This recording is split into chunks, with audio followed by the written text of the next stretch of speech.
এদিকে আবারও নির্বাচন নিয়ে ডক্টর ইউনূসের উপর ক্ষেপেছে সবাই। সকল রাজনৈতিক দল এক হয়ে আন্দোলন করছে। কি করবেন এখন ডক্টর ইউনূস? সমন্বয়ক উপদেষ্টারাও কঠিন বিপাকে পড়েন।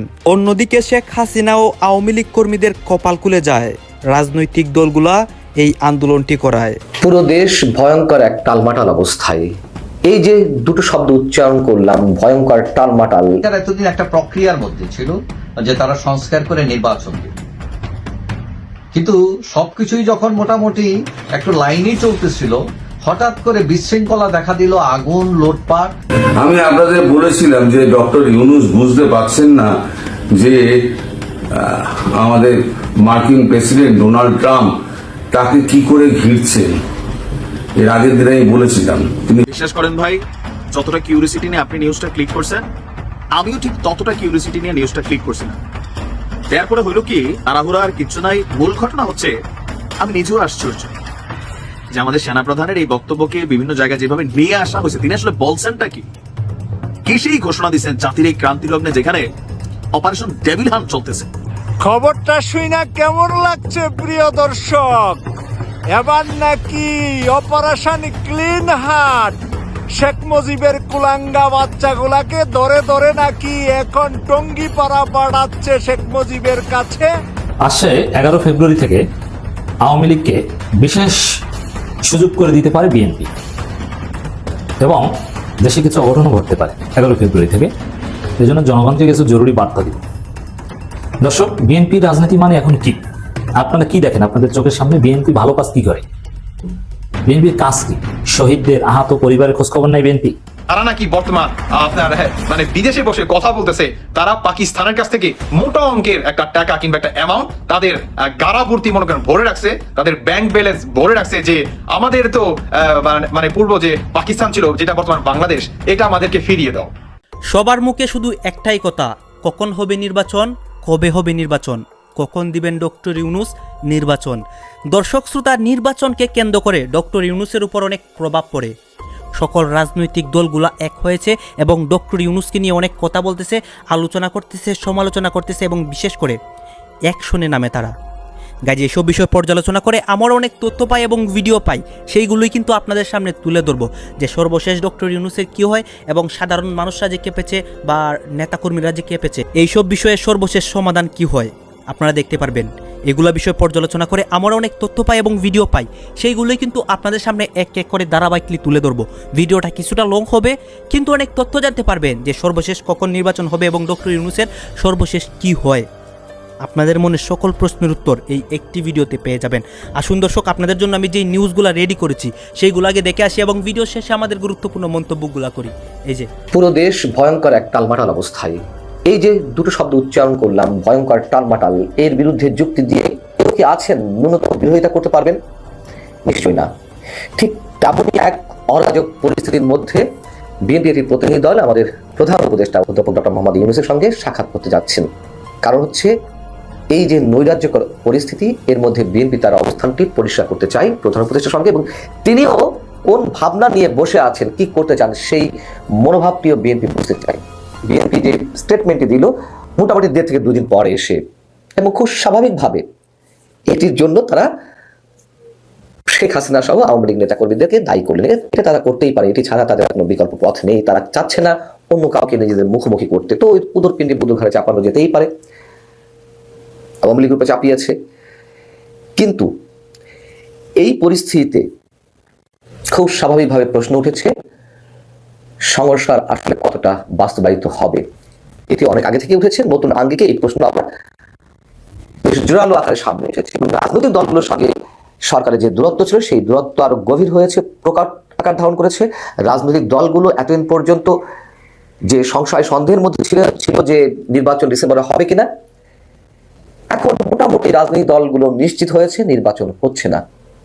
তবে আমি ব্যক্তিগত জায়গা থেকে আমি বলে রাখি, আমি আমার সোর্স থেকে যতটুকু শুনেছি বা জানতে পেরেছি, নির্বাচন না দিয়ে সরকারের উপায় নেই। এটি হচ্ছে পারসেপশন হতে পারে বা বিশ্বস্ত সূত্র থেকে যেটি পাওয়া যাচ্ছে সেটি হয়তো ঠিক হতে পারে, কিন্তু দিল্লি তো বহুদূর, ডিসেম্বর এখন অনেক বাকি, এবং সরকারের পক্ষ থেকে উপদেষ্টাদের অনেকে এবং ছাত্র সমন্বয়করা তারা তো চাইছে নির্বাচন বিলম্বিত করতে। এটির মধ্যে তো আর কোনো ধরনের কিন্তু নেই, কোনো যদি নেই, কোনো ধরনের প্রশ্নবোধক চিহ্ন নেই, তারা চাইছে এটি।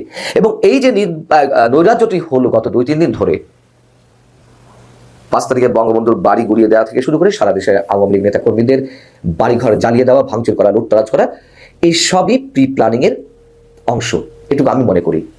এবং এগুলো সমীকরণ দিয়ে মিলিয়ে দেওয়া যাবে। যারা বলছেন, যেমন বিএনপি বলছে, আবার অনেকেও বলছেন, এবং সবচেয়ে আমার কাছে দুঃখজনক বিষয়, বুদ্ধিজীবীদের বা আমরা যাদেরকে এখনো পর্যন্ত সম্মান করি তাদের অনেকে এই ঘটনার জন্য আওয়ামী লীগকে দায়ী করছে, শেখ হাসিনাকে দায়ী করছেন। কেন বলা হচ্ছে যে তিনি যে বক্তব্যটি দিয়েছিলেন সেই বক্তব্যের কারণে এটি ঘটেছে। আচ্ছা, খুব সহজ হিসাব করি। প্রথমত বলে নেই, আওয়ামী লীগ বা শেখ হাসিনা অস্থিতিশীল পরিবেশ সৃষ্টি করার চেষ্টা করবে, এটি হতেই পারে, তারা আত্মগোপনে রয়েছে, তাদের অস্তিত্বের সংকট ইত্যাদি ইত্যাদি, তারা এটি করবে। স্বাভাবিক অস্বাভাবিক না সেই মন্তব্য করলাম না, যাও। কিন্তু কিভাবে এই অজুহাতটি দেওয়া হয় যে শেখ হাসিনার কারণে এই ঘটনাটি ঘটেছে, এই নৈরাজ্যটি হয়েছে, যেটি সরকারের পক্ষ থেকে এরকম একটি ন্যারেটিভ আমাদের সামনে স্পষ্টভাবে উচ্চারণ করা হয়েছিল, এবং বিভিন্ন রাজনৈতিক দল বলতে গিয়ে এটুকু না বললেই নয় তাই বলছে, এমনকি যারা সুবুদ্ধি সম্পন্ন তারাও বলছেন। আন্তর্জাতিক মহলে তো এটি খুব বড় আকারে প্রশ্নগুলো উঠেছে। সরকার কেন নিশ্চুপ ছিল, নির্বাক ছিল?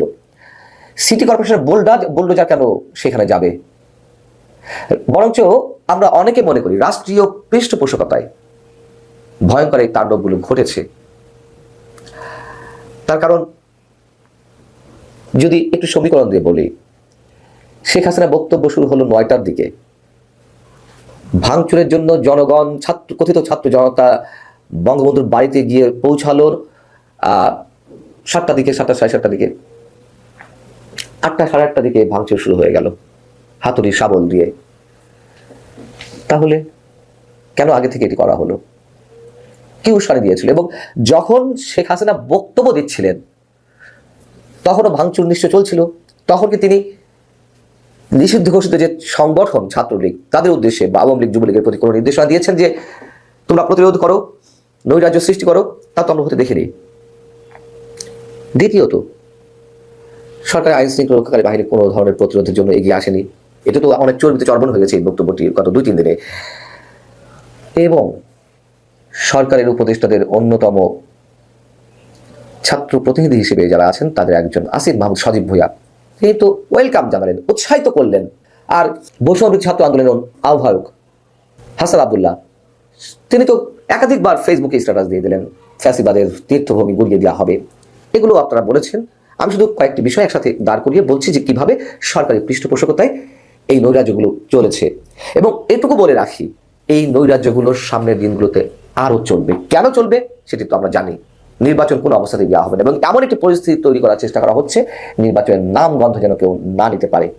যাও, তাহলে আমরা কি ধরে নিতে পারি এখানে শেখ হাসিনার বা আওয়ামী লীগের উস্কানি কতটা? বিষয় হচ্ছে যে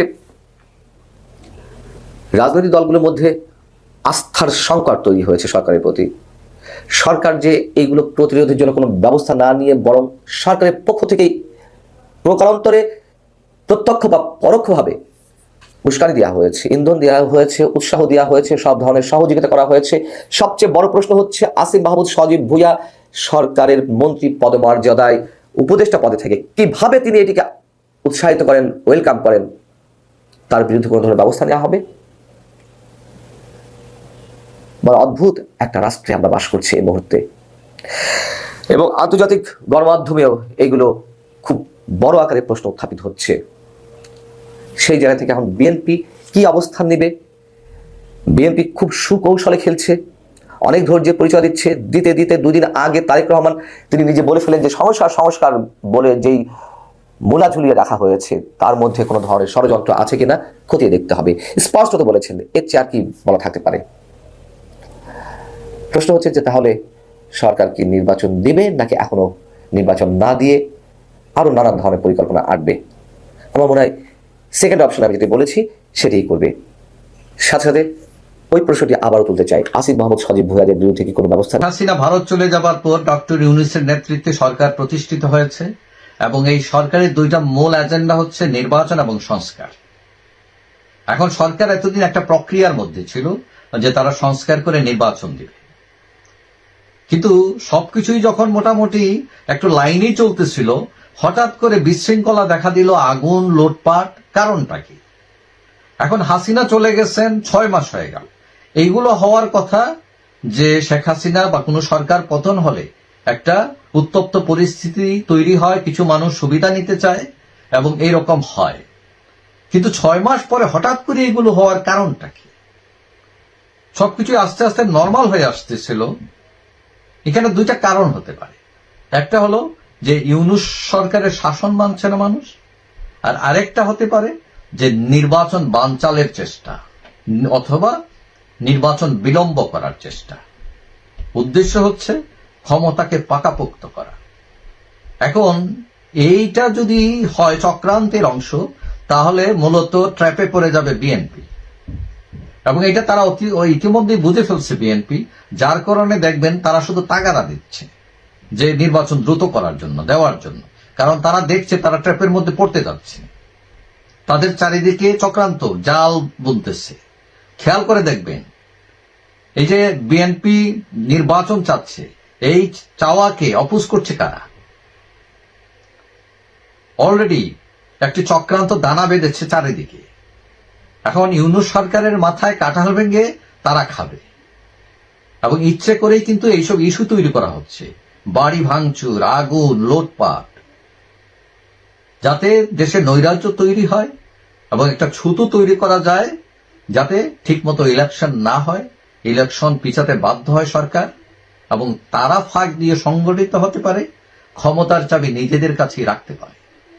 লক্ষ্য করে দেখবেন, এই যে বিশৃঙ্খলা, হামলা, আগুন, লুটপাট, এই নিয়ে ইসলামী দলগুলোর কিন্তু তেমন কোনো উচ্চবাক্য নেই, তাদের কোনো উৎকণ্ঠা নেই। প্রশ্ন এসব কি সাজানো কিনা, এটা নিয়ে প্রশ্ন আছে। এটা কি প্রসাদ ষড়যন্ত্রের অংশ কিনা?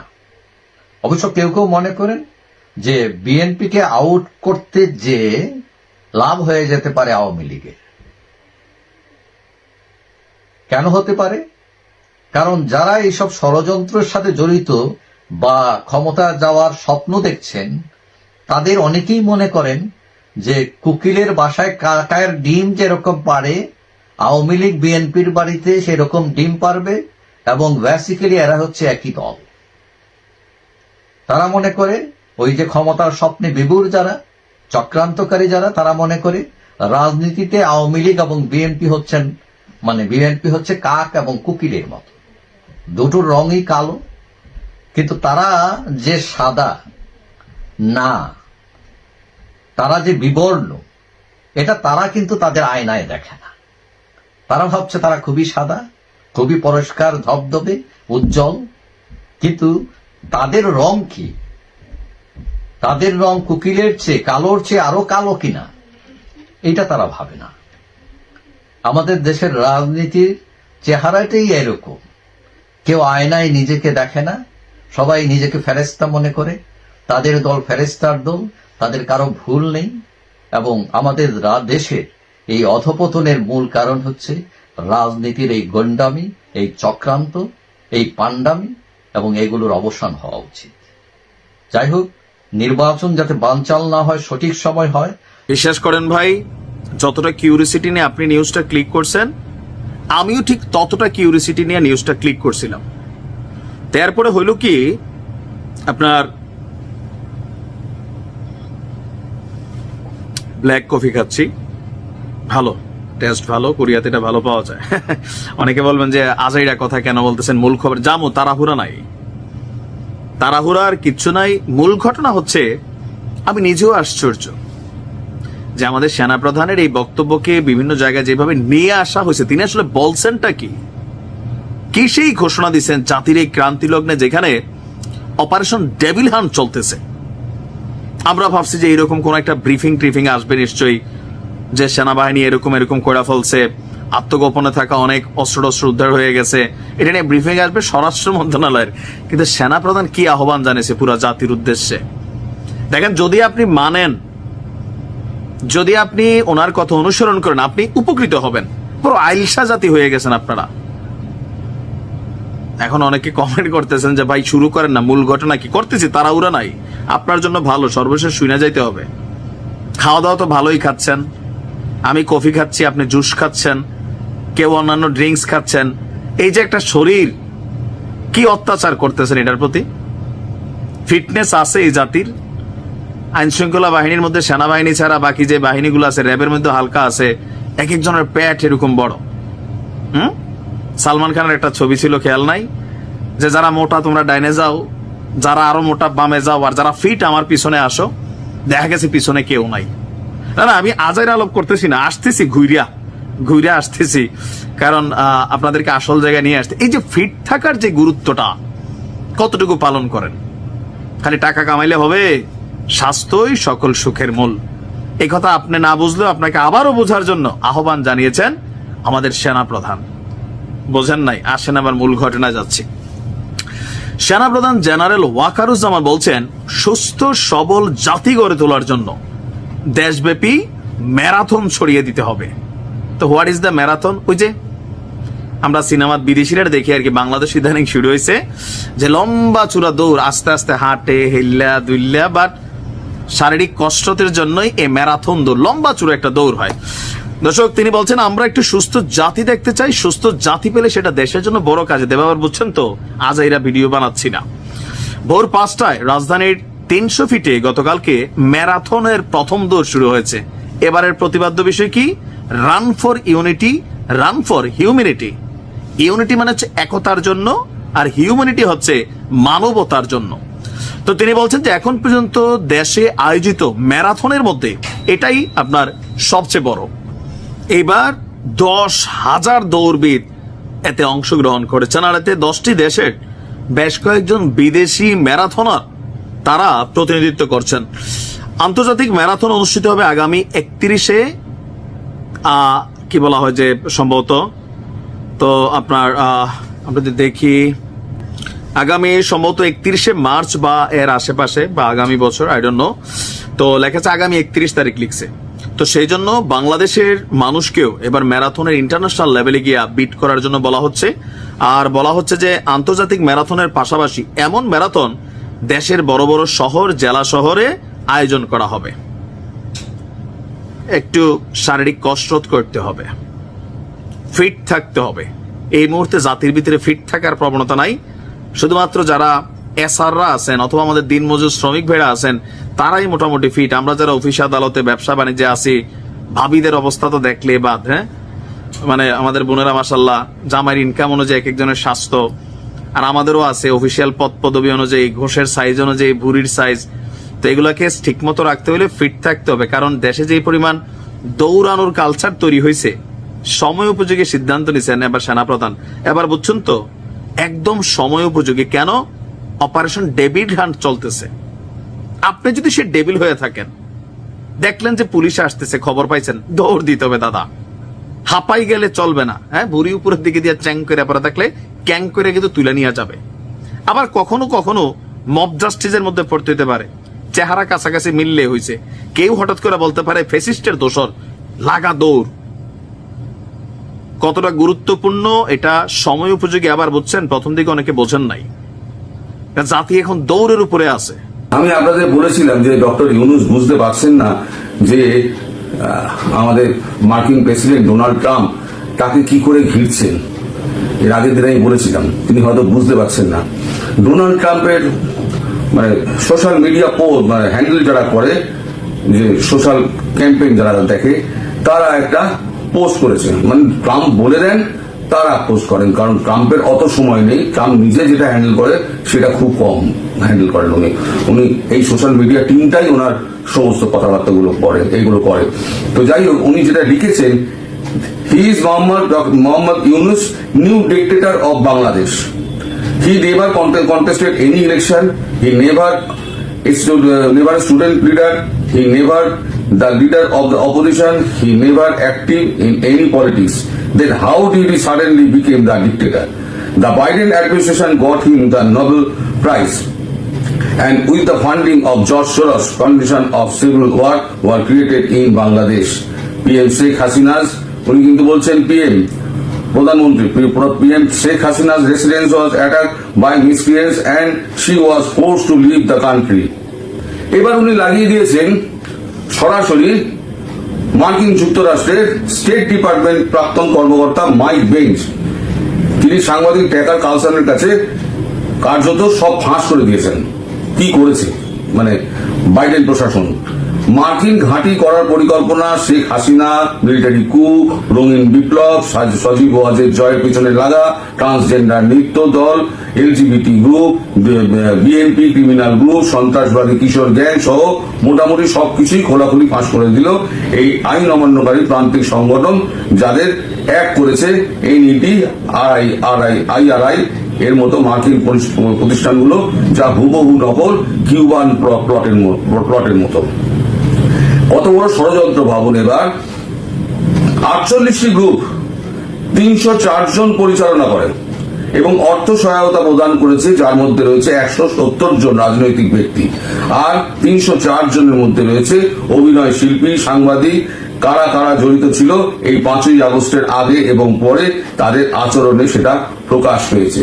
একেবারে খুলনা তিনি একেবারে সমস্ত কিছু পরিষ্কার করে দিয়েছেন। আমি তার ভিডিওর একটা অংশ আপনাদের শোনাচ্ছি। এই ভিডিওটা দেখলে, আপনারা শুনলে পরে আপনারা বুঝতে পারবেন যে মাইক ওয়াজ একটা অনেক বড় লম্বা ভিডিও। আমি কিছুটা কেটে আপনাদের শোনাচ্ছি, সেখান থেকে আপনারা শুনুন যে কত টাকা কিভাবে দেওয়া হয়েছিল এই বাইডেন প্রশাসন এই ইউনুসকে দিয়েছিল, এবং এই সমস্ত যত সমন্বয়ক আছে, বিএনপি আছে, রাজনৈতিক নেতা আছে, সাংবাদিক আছে, তারপরে আমরা নৃত্যশিল্পী থেকে আরম্ভ করে যত শিল্পী গ্রুপ আছে, মার্কিন বাংলাদেশের ব্যান্ড আছে, তাদেরকে সবাইকে আমি গতকালকেও বলেছিলাম যে পরশুদিনকে, যে এদের সবাইকে অর্থায়ন করেছে বাইডেন সরকার, মিলিয়ন টাকা জুগিয়েছে, তার মধ্যে জর্জ সোরস একজন। This August, this year, there was a prime minister in Bangladesh who was basically ousted in a sort of military coup coupled with a color revolution, and Grey Zone News, Max Blumenthal's outlet, published this report that I've been talking about a lot for the past week, because it's just a really, really clean example of all of the different facets of the dynamics I'm talking about, which is, so basically starting in about 2018 through 2020, it appeared that U.S. statecraft was not particularly pleased with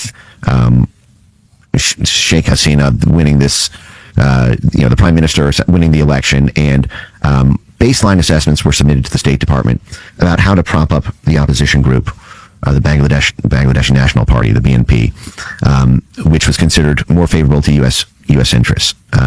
The leaked documents don't get too in the nitty-gritty about what U.S. national interests is served, but there were many conflicts between that Bangladeshi prime minister and the U.S. foreign policy establishment. For example, it was revealed in WikiLeaks that Hillary Clinton, while she was Secretary of State, threatened to have the IRS do an audit of her son while she lived in the U.S. And that prime minister has come out publicly and said that she believed that she was overthrown because of or basically there was a conflict around the construction of a U.S. military base in the region, which is a very common conflict that we have. Oftentimes, foreign countries don't like having a big fat U.S. military base installed, on. They don't want foreign troops on their soil. Who does? Right. They don't want 500 acres of their land. They don't want to provoke, foreign powers. This is what's playing out in Romania with Georgescu and the cancellation of the elections, and It's just like a giant NATO base. Doctor ইউনুসকে এখানে পাঠানো হয়েছিল এই meticulous প্ল্যানের অংশ হিসেবে। Doctor Yunus এখানে এসে তিনি তার প্ল্যানের সমস্ত খোলসা করেন কার সঙ্গে? মেহফুজ আলমের সঙ্গে। এবং আপনাদের সকলের স্মরণে আছে বিল ক্লিন্টনের ফাউন্ডেশনে গিয়ে এই মেটিকুলাসলি ডিজাইন প্ল্যানের যে মাস্টার, সেই মেহফুজ আলমকে বিশ্বের সামনে তিনি উপস্থিত করেছিলেন যে ইনিই হচ্ছেন আসল ব্যক্তি। আসলে তিনি যেটা চেয়েছিলেন, মার্কিন যুক্তরাষ্ট্র বাইডেন প্রশাসন যেটা চেয়েছিল, যেটা এখন পরিষ্কার হচ্ছে ধীরে ধীরে, যে 1971 সালে অপারেশন সার্চলাইট করে ইয়াহিয়া খান যেটা করতে চেয়েছিলেন, সেটাই এখন উনি 2025 সালে অপারেশন ডেভিল হান্ট করে উনি করতে চাইছেন। তার কারণ হচ্ছে একটাই, সেটা হচ্ছে এখন আওয়ামী লীগের প্রতিরোধ। আওয়ামী লীগ মার খেতে খেতে খেতে খেতে এমন একটা জায়গায় পৌঁছে গেছে, এখন তারা প্রতিরোধের রাস্তায় উঠেছে।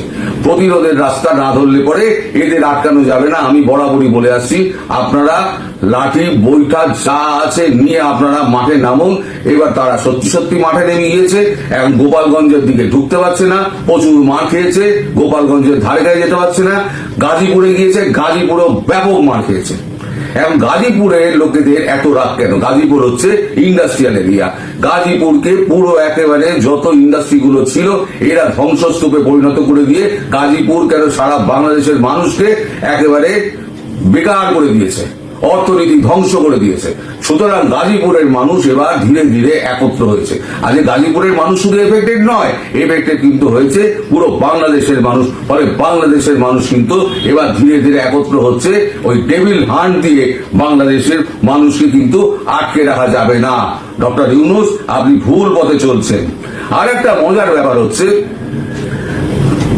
Student movement announces protest in Gazipur.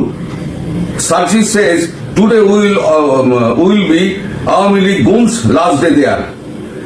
Awami League goons last day there. কালকে রাত্রিবেলা ওই ডেভিল হান্ট অপারেশন শুরু করে 40 জনকে ওখান থেকে অ্যারেস্ট করে নিয়ে যাওয়ার পর প্রথমে প্রতিরোধ করেছিল, তারপরে ডেভিল হান্টের নাম করে এই সেনাবাহিনীকে দিয়ে এই সমস্ত কলঙ্ক কিন্তু সেনাবাহিনীর ওপরে চাপাবে। আপনি দেখে রাখবেন, আপনারা সব কিছু ডক্টর ইউনূস কিন্তু লাস্টে ওই সেনাবাহিনী ওই ওয়াকারুজ্জামানের ওপরে চাপিয়ে দিয়ে উনি বলবেন যে আমি তো ল অ্যান্ড অর্ডার সিচুয়েশন তো ওদের সামলায় দিয়েছিলাম, ওরা করেছে আমি কি জানি। এটাই উনি করবেন, এটাও মেটিকুলাস প্ল্যানের অন্তর্ভুক্ত। কিন্তু বলছে কারা? বলছে হচ্ছে সার্জি সারম। তারা বলছে আওয়ামী লীগ গুন্ডা যারা আছে তাদেরকে আজকেই লাস্ট ডেট, তারপরে তারা সমস্ত অ্যারেস্ট ফ্যারেস্ট গুলো শুরু করলো। নাহলে পরে সরকারকে আলটিমেটাম দিয়েছিল। এদিকে আবার প্রেস সচিব শফিকুর আলম, তিনি একটা তো মহান ব্যক্তি। শফিকুর আলম বলে বেড়াচ্ছে $1 মিলিয়ন খরচ করে ডক্টর ইউনূসের ভাবমূর্তি নষ্টের ষড়যন্ত্র হচ্ছে জড়িত ভারতীয় মিডিয়া নিয়ে। যত দোষ নন্দ ঘোষ, যত দোষ তরুণ ঘোষ। এবার আমার নামে দোষ আসবে যে তরুণ ঘোষ সমস্ত তাকিয়েছিল, তা দোষ দিন, তাতে আমার কিছু বিন্দু মাত্র কিছু যায় আসে না। আমি আগেও বলেছি, আপনারা পারলে আমার নামে 50টা মামলা করুন, তাতে আমি ভয় পাই না। কিন্তু মামলা করার জন্য ভারতবর্ষে আসবে। আপনাদের দেশে কোনো বৈধতা নেই, সরকারের কোনো বৈধতা নেই, সুতরাং আপনাদেরকেও মানে না। মার্কিন যুক্তরাষ্ট্রই আপনার পিছনে পড়ে গেছে হাত দিয়ে। কোথায় গিয়ে পালাবেন এখন আপনারা ভেবে রাখুন, কোথায় গিয়ে পালাবেন, কিন্তু দাবিয়ে রাখতে পারবেন না। যতই অপারেশন ডেভিল হান্ট করুন, দাবিয়ে রাখতে পারবেন না আপনারা। কারণ এবারের সংগ্রাম হচ্ছে মুক্তির সংগ্রাম, এবারের সংগ্রাম স্বাধীনতার সংগ্রাম। আপনাদের ভাতে মারবে, আপনাদের পানিতে মারবে, আপনাদের অর্থনীতিতে মারবে, আপনাদের সর্বত্র আপনাদের আঘাত করবে। আমি আপনাদের বলবো, বাংলাদেশের মানুষ, আপনারা এক কাজ করুন, গ্রামীণ ফোনের যত লাইন আছে, টেলিফোন সংযোগ লাইন আছে, আপনারা বয়কট করুন। বছরে গ্রামীণ ফোন 4,500 কোটি টাকা আয় করে। ওদের অর্থনীতিতে আঘাত করুন। ওরা যেমন আপনাদের আঘাত করেছে, মারধর করে কিছু হবে না, অর্থনীতিতে আঘাত করুন। এই বিএনপি জামাত যাদের যত মল রয়েছে, হোটেল রয়েছে, তারপর আপনার প্রতিষ্ঠান রয়েছে, সেগুলোকে আপনারা বয়কট করুন। তাদের আন্ডারে যদি বাজার থাকে, বাজার বয়কট করুন। এটা আপনারা করতে পারেন, আপনাদেরই করতে হবে। বয়কটের রাস্তায় যান। আপনারা সবাই মিলে গ্রামীণ ফোন ছাড়তে লেগে যান, লাইন ছাড়তে লেগে যান, ইউনূসের ভাঙ চলে যাবে। বছরে 4,500 কোটি টাকা যদি লাভ চলে যায়, কিন্তু কোন সম্পত্তিতে আপনারা হামলা করবেন না। কারণ আপনারা যারা আওয়ামী লীগ, তারা কিন্তু সন্ত্রাসের পক্ষে নয়, তারা কিন্তু শান্তির পক্ষে। এটা কিন্তু আপনারা কিন্তু বুঝিয়ে দেবেন।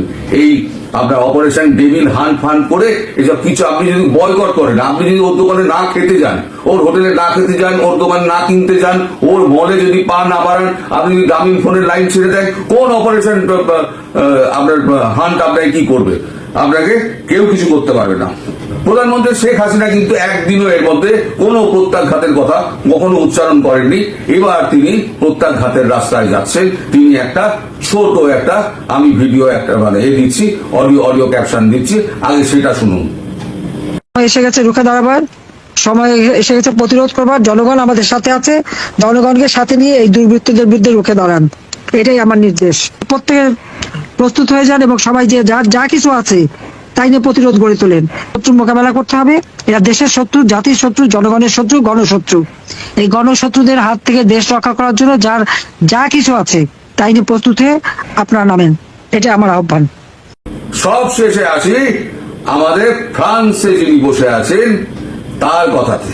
তিনি এখন বলছেন যে ভাঙচুর টাংচুর আর করো না ভাই, অনেক হয়ে গেছে ভাঙচুর টাংচুর। অনেকেই বলছেন যে আমাদের আমির থেকে আরম্ভ করে ওই আপনাদের যিনি মার্কিন যুক্তরাষ্ট্রে বসে আছেন, হ্যাঁ, সাংঘাতিক না কি আছেন একজন, তিনিও সমস্ত এখন শান্তির বাণী ছড়াচ্ছেন। কিন্তু এদিকে এবার মোড় ঘোরাতে শুরু করেছেন ওই ফ্রান্সে যিনি থাকেন তিনি বলছেন 31-এ এবার সীমান্তের ডাক, বড় কিছু ঘটছে ভাই। আমরা তো এই জন্য বসে আছি, ভারতবর্ষ কিন্তু এই জন্য বসে আছে। কবে আপনারা আসবেন, আপনাদের স্বাগত জানাবো আমরা। আপনাদের অপারেশন ডেভিল হান্টের লোকজন আছে না, পারলে ওদেরকে নিয়ে আসবেন। আপনারাও যে পারলে আপনাদের যে গাইজ আপনারা তো দেখলেন এখানে কি কথা হচ্ছে। অনেকেই কিন্তু অনেক কথা বলতেছে, অনেকে আলোচনা করতেছে, অনেকে সমালোচনা করতেছে দেশের বর্তমান পরিস্থিতি নিয়ে, রাজনৈতিক প্রেক্ষাপট নিয়ে। অনেকে নির্বাচন চায়, খুব শীঘ্রই যাতে ডক্টর ইউনূস নির্বাচন দিয়ে তিনি দেশ ত্যাগ করেন বা তিনি ক্ষমতা ছেড়ে দেন, নতুন সরকার ক্ষমতায় বসুক, নতুনভাবে দেশ পরিচালনা হোক। এইটা কিন্তু একদল মানুষ চাচ্ছে এবং নেতাকর্মীরাও অনেকেই চাচ্ছে, আবার অনেকে চাচ্ছেও না। দর্শক শ্রোতা, অনেকে সরাসরি কিন্তু ডক্টর ইউনূসের বিপক্ষে কথা বলে, ডক্টর ইউনূসকে নিয়ে বিভিন্ন বাজে বাজে কড়া কথা বলে। তারা কিন্তু এই কথাগুলোর কিন্তু কোনো প্রকার ভিত্তি নেই এবং তারা সামাজিক সোশ্যাল মিডিয়াতে এই নিউজগুলো ছাড়ে এবং তাদের বক্তব্যগুলো সোশ্যাল মিডিয়াতে ভাইরাল হয় এবং এইগুলা শুনে সাধারণ মানুষরা বিভ্রান্তির মুখে পড়ে। এইগুলা কথায় কিন্তু দর্শক আপনারা কান দিবেন না।